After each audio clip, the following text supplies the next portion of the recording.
2:17 a.m. The power didn't just go out. It was cut.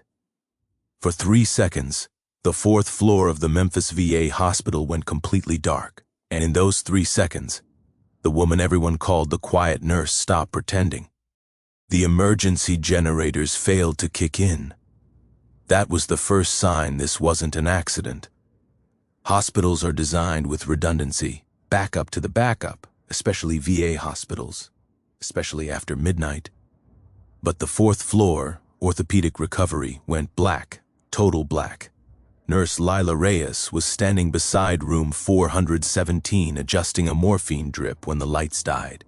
Her hands had been trembling slightly. They always trembled now, a fine vibration in her fingers. Doctors called stress-related neuropathy. But when the lights went out, the trembling stopped. Her spine straightened, her breathing slowed. 8 breaths per minute, controlled, measured, intentional. Down the hall, Marcus Hill, new CNA, 23 years old, 3 weeks into the job, whispered, "What the hell?" The emergency lights didn't glow red. They didn't glow at all. This wasn't a surge. It was sabotage. Lila tilted her head slightly, listening. Most people hear silence as nothing. She heard boots, measured, weighted. 4 of them. East stairwell, military spacing, not security, not maintenance, not confused visitors. This was a stack formation. She closed the IV clamp smoothly, looked down at the patient in 417, Colonel Raymond Dawson, retired, decorated, recovering from his 3rd failed spinal implant. He was sedated, unaware, unprotected. Lila's eyes shifted to the hallway. Decision made, not in panic, not in fear, in training. The Memphis VA at night felt like an abandoned aircraft carrier. Long fluorescent corridors, beeping monitors, sleeping veterans, old ghosts in hospital gowns. For 3 years, Lila Reyes had perfected invisibility, soft voice. Apologies too quick, shoulders slightly hunched. "Sorry, doctor, you're right. I didn't mean to overstep. Annual review, competent but lacks leadership presence." She signed it without comment. That was the point. Because before she was Lila Reyes, RN, she was Staff Sergeant Elena Reyes, 18 billions, Army Special Forces, 2 deployments in Kandahar, 1 in Mosul, Green Beret, Medical Sergeant, Unconventional Warfare Specialist, and then an IED. Not catastrophic, not dramatic, just enough shrapnel to end operational status, honorable discharge, transition counseling, a civilian life that felt too quiet.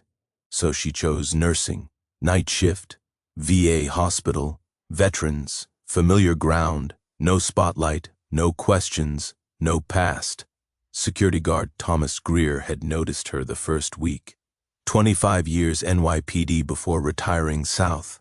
He noticed how she cleared rooms with her eyes, how she positioned herself near exits, how she never sat with her back exposed. He never asked. Some things are earned knowledge, not requested. Back in the hallway. The boots reached the 4th floor landing. Metal door click. Soft hydraulic hiss. Lila moved. "Marcus," she said, voice different now. Low, calm, command tone. "Lock rooms 420 and 422. Move ambulatory patients inside. Barricade." Marcus blinked. Her posture was wrong. Wrong in a way that made his brain obey without debate. "What now?"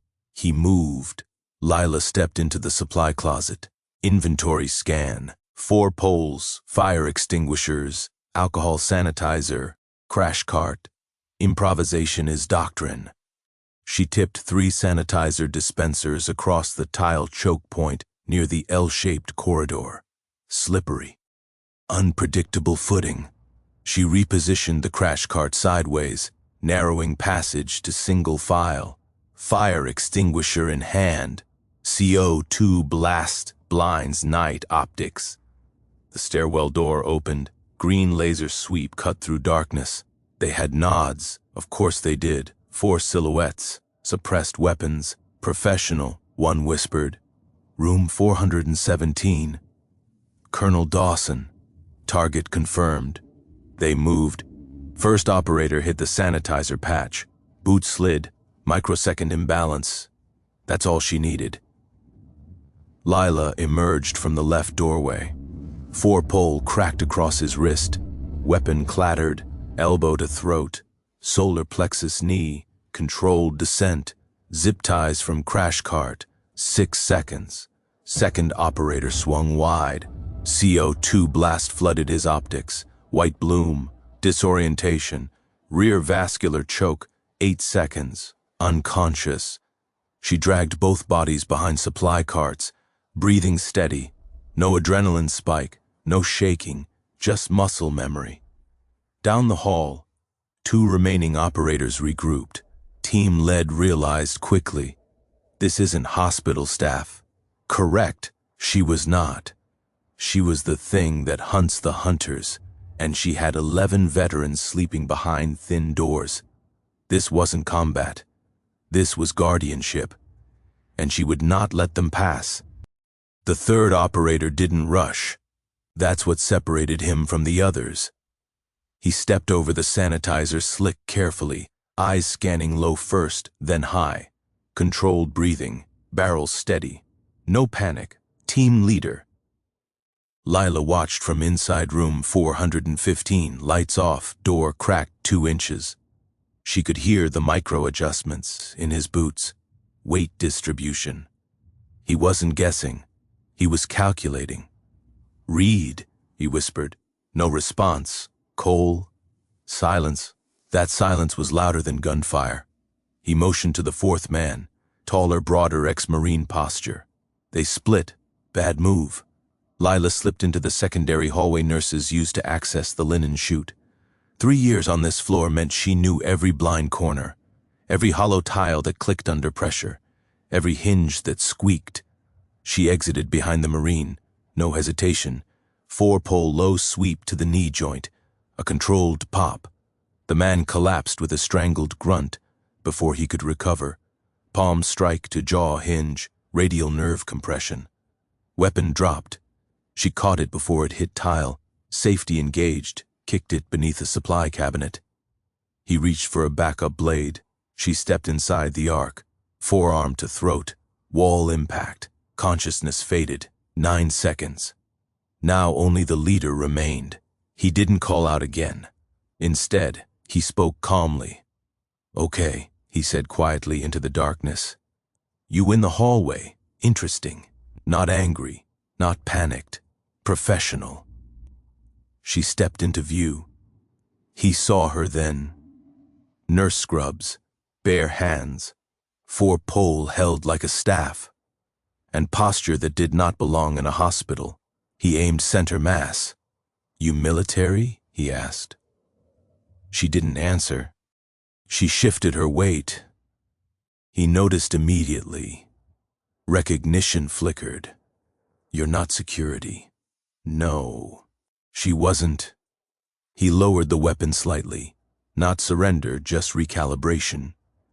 "Room 417, he said evenly. "Step aside."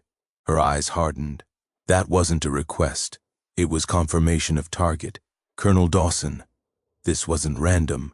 This was extraction or elimination. "You don't want this," he added. Wrong assumption. She had wanted far worse and survived it. He advanced carefully. She moved first. 4-pole thrust to weapon barrel. Deflection. His shot fired. Suppressed crack. Round buried into ceiling tile. She pivoted. Heel strike to rib cage. He absorbed it well. Countered with elbow to shoulder. Pain flared, but she rode it. Inside his guard. Knife hand strike to brachial plexus. His arm went numb. Weapon fell. He stepped back. Now unarmed, now aware.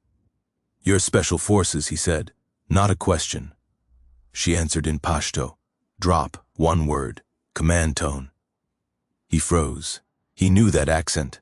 He had worked joint ops with Afghan commandos once. He understood what that tone meant. He slowly lowered to his knees, hands visible. Police sirens wailed faintly in distance. 8 minutes out. She zip-tied him last, but as she secured him, he said something unexpected. "You're protecting a federal witness." Her fingers paused. That mattered. "How do you know that?" she asked. First words she'd spoken all night. He almost smiled. "Because we were hired to stop him from testifying." And just like that, the war shifted. 45 minutes earlier, Colonel Raymond Dawson hadn't just been another orthopedic failure case. He had been gathering data. 3 spinal implant collapses in 14 months. Same manufacturer, same batch range, same fracture pattern. He'd done what career officers do best. He investigated, cross-referenced serial numbers, contacted other veterans, found 17 similar failures across 3 states. He'd gone to the FBI quietly 4 months ago. The implants weren't effective. They were counterfeit. Iron Dominion Medical Systems, defense contractor, $420 million in VA supply contracts, manufacturing offshore, relabeling hardware as US-grade titanium, substandard alloy, microfractures under stress. Veterans paid the price, literally. The company's VP of Government Acquisitions, Mark Halverson, had been notified about a grand jury inquiry earlier that week. He'd made one call, discreet resolution, make the colonel unreliable, destroy documentation, intimidate, if necessary. Permanent silence, back in the corridor. Police burst through the east stairwell, weapons drawn, red and blue lights flashing through shattered darkness. They found 4 subdued intruders, no civilian casualties. One night nurse standing barefoot. She'd kicked off her shoes for traction, holding an 4-pole. Officer Ramirez, former Marine, stared at her posture. "What branch?" he asked instinctively. She didn't answer. Instead, she pointed toward room 417. "My patient is stable. He must remain so." Only then did she step back. Only then did the trembling return to her hands. Subtle, controlled, but present. Adrenaline exiting system. Thomas Greer arrived seconds later from lobby security. He looked at her, not surprised. Just validated. Knew it. He muttered. FBI agents arrived 22 minutes later. They pulled the team leader aside. Body cameras recovered. Full confession captured on audio. Halverson's name spoken clearly. Conspiracy confirmed. Meanwhile, inside room 417, Colonel Dawson had slept through everything. When he woke at 4:03 a.m., confused by flashing lights, he saw Lila adjusting his 4 as if nothing had happened. "What'd I miss?" he muttered. She gave the faintest smile. "Routine maintenance issue, Colonel." He looked at her hands, still slightly trembling. "Your hands are steadier tonight," he said quietly. She didn't respond, but something in his gaze lingered, recognition trying to surface. He glanced toward his nightstand. A framed photograph sat there. 12 operators. Afghanistan, ODS 7312. Second row, far right, a woman with dark hair tucked under a patrol cap, wearing sunglasses, smiling slightly. He blinked, looked at Lila, looked back at photo. But exhaustion pulled him under again before connection formed, outside. FBI agent Carter reviewed preliminary footage. "Your nurse neutralized 4 former operators in under 9 minutes, he said to hospital director. Director swallowed. "She's been here 3 years. Carter nodded slowly. "She won't be anonymous much longer." Down the hall, Lila leaned against the wall. Under her scrubs, her fingers found the smooth challenge coin in her pocket. ODA 7312. She squeezed it, because the war had followed her again. And this time, it came into a hospital. The gunman with the scar never saw it coming. He kicked open the ICU supply door expecting fear. Instead, he found silence. The hallway lights were dimmed for night shift protocol. Machines hummed. Monitors beeped steadily. Everything looked normal. Too normal. He stepped forward, rifle raised. That's when the lights went out. Not the whole hospital. Just that wing.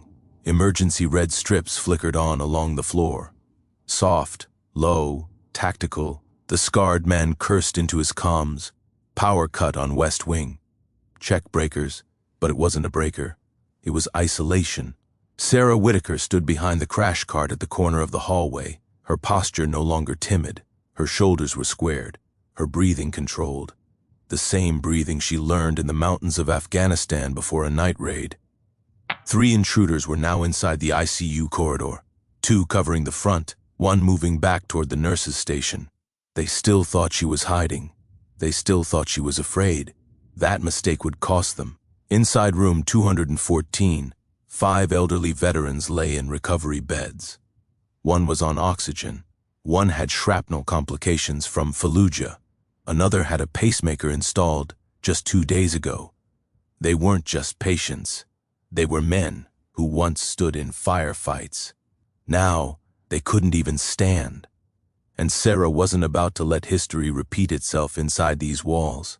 The first intruder rounded the corner. She moved before he processed it. Crash cart shoved hard into his knees. Rifle angled up. Palm strike to throat. Elbow to jaw. Controlled, efficient, silent. He collapsed without firing a shot. She caught the rifle before it hit the floor. Muscle memory. She didn't even look down. The second man heard the thud. Status? No response. He stepped carefully, scanning. He saw his partner down, and then he saw her. Not hiding, standing, rifle in hand, calm. For a split second, confusion crossed his face. A nurse? Too late. 2 shots. Center mass. He dropped. The third man in the hallway panicked and fired wildly toward the nurse's station. Glass shattered. Monitors sparked. 1 bullet punched through the wall near room 214. Inside, a heart monitor began screaming. Flatline. Sarah didn't hesitate. She sprinted into the room, sliding the rifle behind her back on its sling. Nurse mode activated instantly. She ripped open the crash bag. "Stay with me, Mr. Collins. Stay with me." She started compressions. Strong, measured, focused. Gunfire echoed down the hall. Her hands never slowed. One of the wounded intruders staggered up outside, bleeding but conscious. He aimed blindly toward the ICU room. The doorframe splintered. Still she counted. 28, 29, 30. Shock paddles charged. Clear. The veteran's body jolted. Monitor flickered. Flatline. Again. Clear. Beep. A single fragile heartbeat returned. She exhaled once. Just once. Then she moved again. Downstairs, the police tactical unit finally breached the main entrance. Flashbangs. Shouts. Chaos. But up in the ICU wing, the worst was already over. Or so she thought. Her hospital radio crackled. Multiple suspects unaccounted for. She froze. Multiple. There were supposed to be 3. She stepped into the hallway, scanning. 2 down, 1 bleeding out. But he wasn't alone. A 4th man emerged from the stairwell. Different gear, better stance, professional. He didn't look surprised to see her holding a rifle. In fact, he almost looked impressed. "You're not just a nurse," he said calmly. She didn't answer. He adjusted his grip. Green beret? Silence. His smirk widened. So it's true. Her heart skipped. How would he know? He slowly removed something from his vest pocket and tossed it onto the floor between them. An old military unit patch. Her unit, the 10th Special Forces Group insignia. Her breath tightened. "This wasn't random," he said. "We were sent." Now the pieces shifted. This wasn't a robbery. This wasn't random violence. Someone had known she worked here. Someone had targeted this hospital because of her. The realization hit harder than any bullet. Behind her, elderly veterans lay defenseless. In front of her stood someone trained, someone who knew her past. He aimed first. She dove left as shots ripped into the wall. She rolled behind a steel medicine cabinet, flipping it over for cover. Rounds punched through drywall. He advanced carefully, professional spacing, tactical angles. He wasn't reckless like the others. He was methodical. So was she. Her eyes tracked his boots under the red emergency light glow. Breathing slow, she counted his steps. 3, 2, 1. She lunged low, sweeping his leg as she drove her shoulder into his torso. They hit the ground hard. The rifle skidded across the tile. Now it was hand to hand. His strength was equal, maybe greater. But he underestimated one thing. She wasn't fighting for herself. She was fighting for 5 aging veterans in ICU beds. She drove her forehead into his nose. Blood burst instantly. He grabbed her vest, slamming her against the wall. Pain flashed through her ribs. She pivoted, trapping his arm, twisting. A crack echoed. He roared. She kicked his knee. He dropped. She retrieved the rifle, aimed, held. He laughed through the blood. "They told us you quit," he coughed. "Said you were done." "I am," she replied calmly. Sirens wailed closer now. Police boots thundered up the stairwell. The intruder's smile faded. "You can't hide forever," he whispered. "She didn't blink. You picked the wrong hospital. 2 precise shots ended it." Silence fell over the ICU wing. Red emergency lights still flickered across the tile. Her hands trembled now, not from fear but from adrenaline fading. Police burst in seconds later, weapons drawn. They froze when they saw her standing there, rifle steady. 4 armed intruders down, no civilian casualties. A veteran alive because she never stopped compressions. An officer slowly lowered his weapon. "Ma'am, who are you?" For the first time that night, she looked tired again. Just a nurse. Just Sarah Whitaker. But in the reflection of the cracked glass behind her, she didn't look timid anymore. She looked like exactly what she had always been. And downstairs in the lobby chaos, someone in a dark suit was already asking questions, because this wasn't over. Not even close.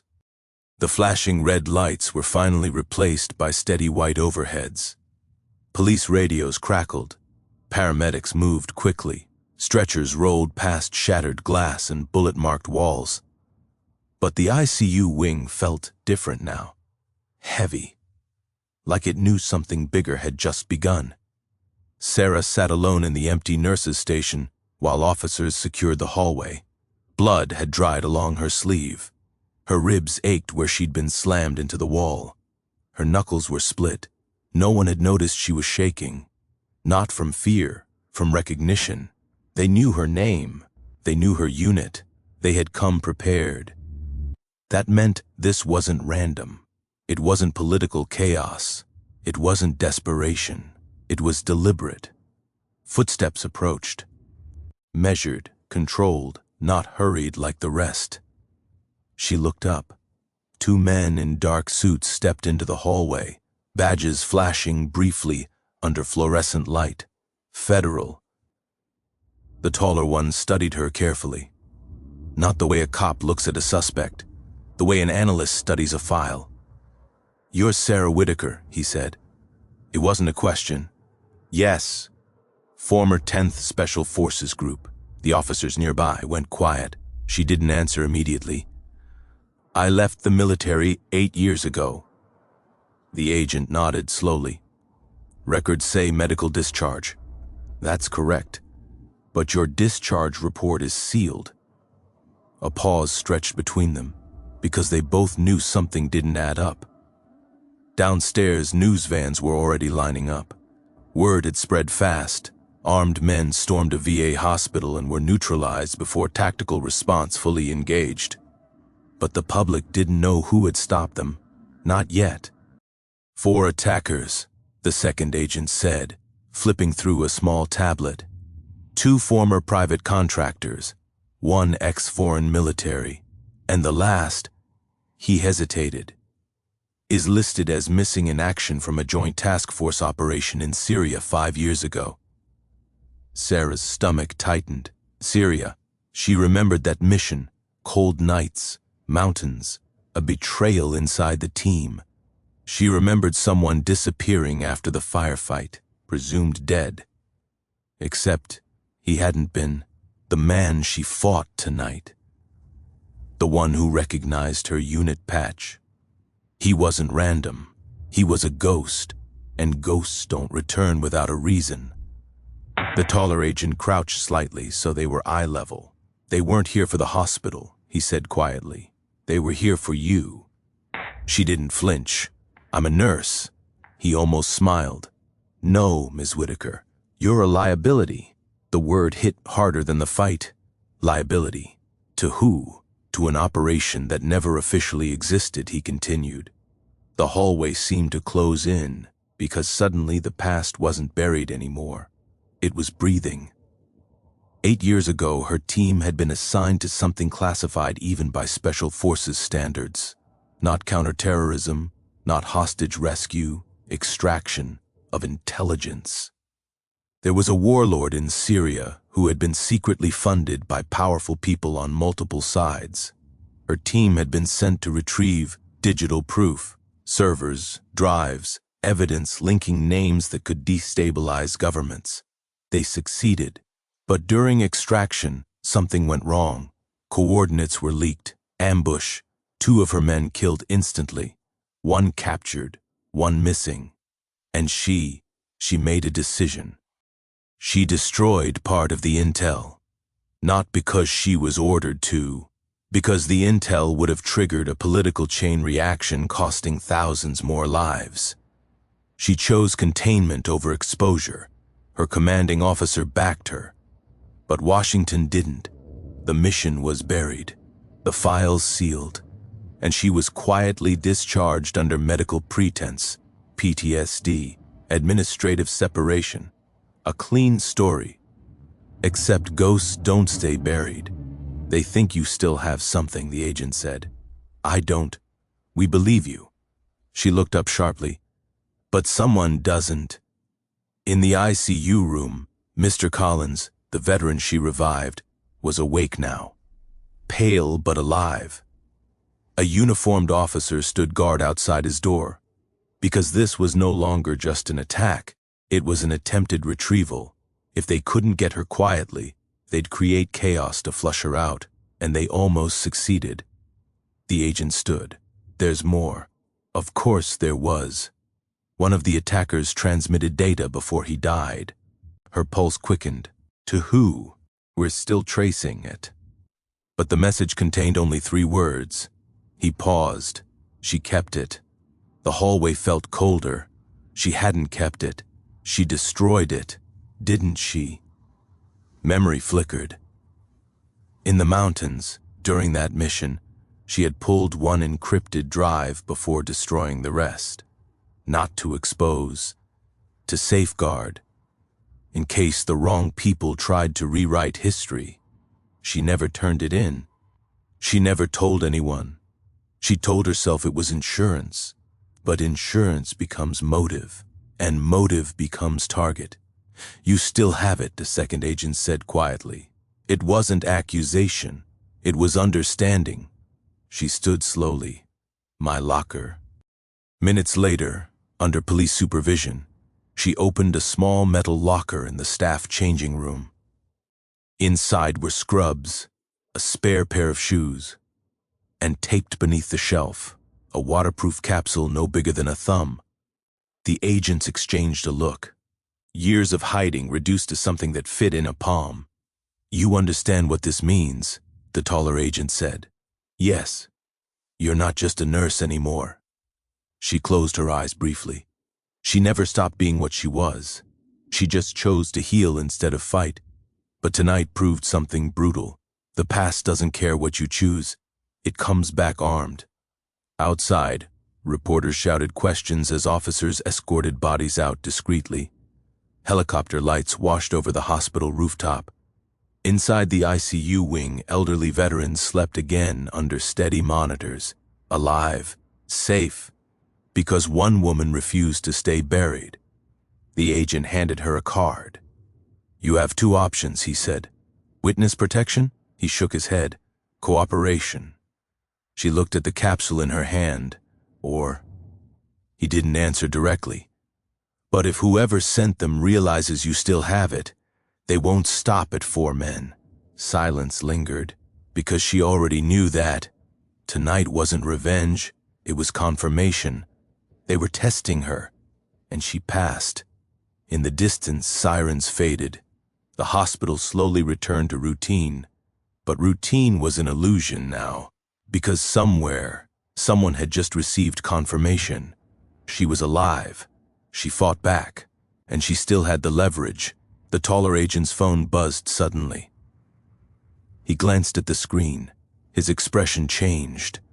"What is it?" she asked. He looked at her carefully. "They've identified the funding source behind the attack." A pause. "It traces back to a US-based defense contractor." Her breath caught. The same contractor tied to the Syria operation. The same one who would have been exposed if that data ever surfaced. They weren't silencing a liability. They were protecting profit. And powerful people don't lose quietly. The agent slipped the phone back into his pocket. "You're coming with us," he said. It wasn't optional. As officers began escorting her toward the exit, she looked back once at the ICU hallway, at the beds, at the quiet, at the life she tried to build. And she understood something clearly now. She could save patients. She could revive hearts. She could stop bleeding.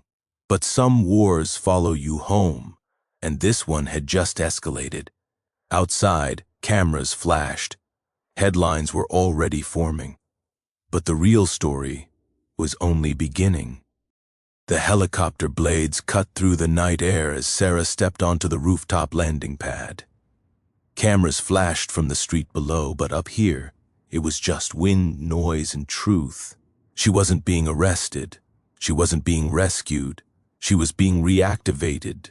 The taller federal agent sat across from her once they lifted off. Between them, the small waterproof capsule rested inside a sealed evidence pouch. 8 years of silence, broken in one night. "You understand," he said over the headset. "Once this is opened officially, there's no going back." "There was never a back," she replied quietly. Below them, the VA hospital shrank into a patch of light in the darkness. 5 elderly veterans were alive because she stayed. 4 attackers were dead because she fought. But the people who sent them, still comfortable, still powerful, still watching. They landed at a secure federal facility outside the city. No signs, no markings, just concrete and silence. Inside, analysts moved quickly once the capsule was placed on the table. The encrypted drive was smaller than anyone expected. One technician looked up. Military-grade encryption. Sarah almost smiled. "I trained the guy who designed it." That earned her a look. Minutes later, the first decrypted file appeared on the main screen. Financial transfers, shell companies, offshore accounts, defense contracts inflated beyond operational value. And then, a list of names, government officials, private military executives, lobbyists, all connected to the Syria operation, all connected to the contractor the agents traced tonight's attack back to. One of the analysts leaned back slowly. "This isn't corruption," he said. "This is a shadow supply chain." Sarah's jaw tightened. She always suspected the mission was bigger than intel recovery.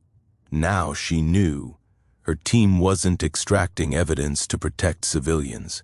They were retrieving proof of a war being extended for profit, and she destroyed most of it. Except this, the insurance, the truth. An hour later, the taller agent returned from another room. "It's confirmed," he said. "The man you fought tonight, He was hired through a private security intermediary tied directly to the contractor. Meaning they're panicking. She exhaled slowly. Good, but panic makes powerful people reckless, and reckless power is dangerous. Suddenly, alarms blared inside the facility. Red lights, not emergency medical lights, security lights. An agent rushed in.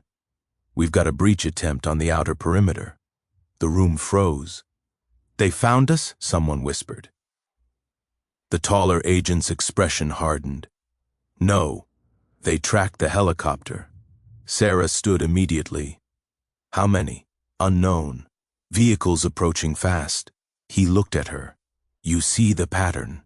"Yes. Clean up. No loose ends." If she was here and the drive was here, this facility just became target number one. Agents scrambled for defensive positions. Security shutters slammed down over reinforced windows. Weapons were unlocked. Sarah stepped toward the armory locker automatically. The agent hesitated only a second, then nodded. Inside were standard tactical rifles. She picked one up like she never left. Her hands were steady again. Not nurse steady, operator steady. Outside, headlights flooded the front gate. 2 armored SUVs rammed through the barrier. Gunfire erupted, professional, disciplined. Not random mercenaries, contracted specialists. They weren't here to intimidate. They were here to erase. Inside the control room, monitors flickered as rounds shattered cameras. "They're cutting eyes," an analyst shouted. Sarah moved toward the corridor choke point near the server room. If they reach the data, everything ends. She positioned behind reinforced filing cabinets turned into cover. 3 agents beside her, all watching the same narrow hallway. Bootsteps echoed closer. Then, flashbang. White light exploded. Sound ripped through the corridor. But she had already turned her head away. Experience. The first attacker rounded the corner. 2 shots from her rifle. Clean. Second attacker dropped seconds later. But they kept coming. They were coordinated. One flanked through an adjacent hallway. Gunfire cracked from behind. An agent went down. Sarah pivoted, sliding across the floor to adjust angle. She fired through drywall where she calculated his position would be. A grunt. Silence. The taller agent shouted over the chaos. "We've called in federal tactical response. 2 minutes out."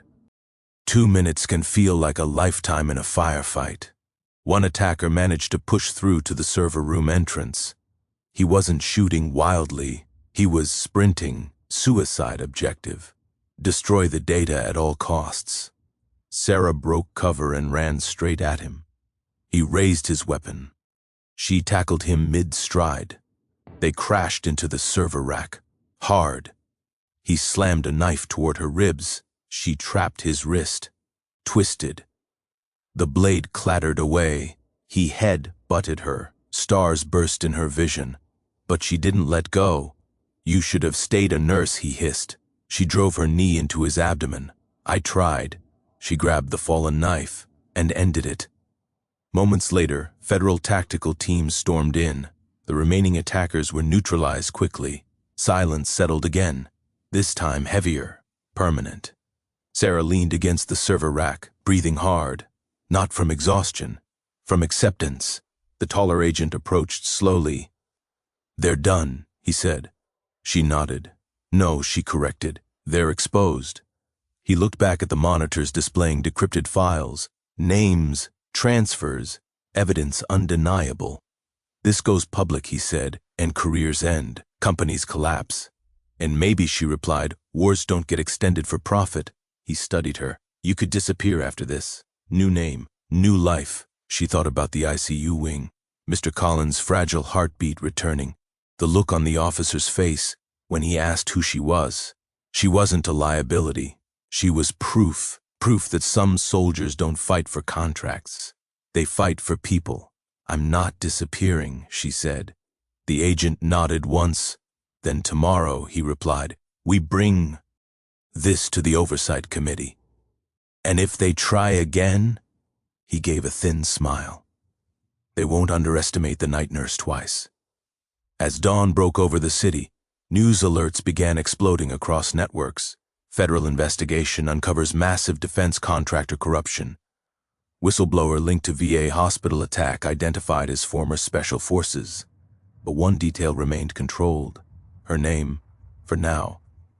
Back at the hospital, elderly veterans watched morning news from their beds, unaware of how close darkness came. And somewhere far away, boardrooms went silent. Because the nurse they tried to erase refused to stay buried. She chose to heal, but when forced to fight, she finished it. If this story hit you hard, if you believe real heroes don't wear capes, they wear scrubs and carry scars, drop a respect in the comments right now, subscribe for more powerful stories of hidden warriors, and tell me, would you have opened that drive or destroyed it forever? Because sometimes, the quietest person in the room is the most dangerous when pushed. And this was only one night shift.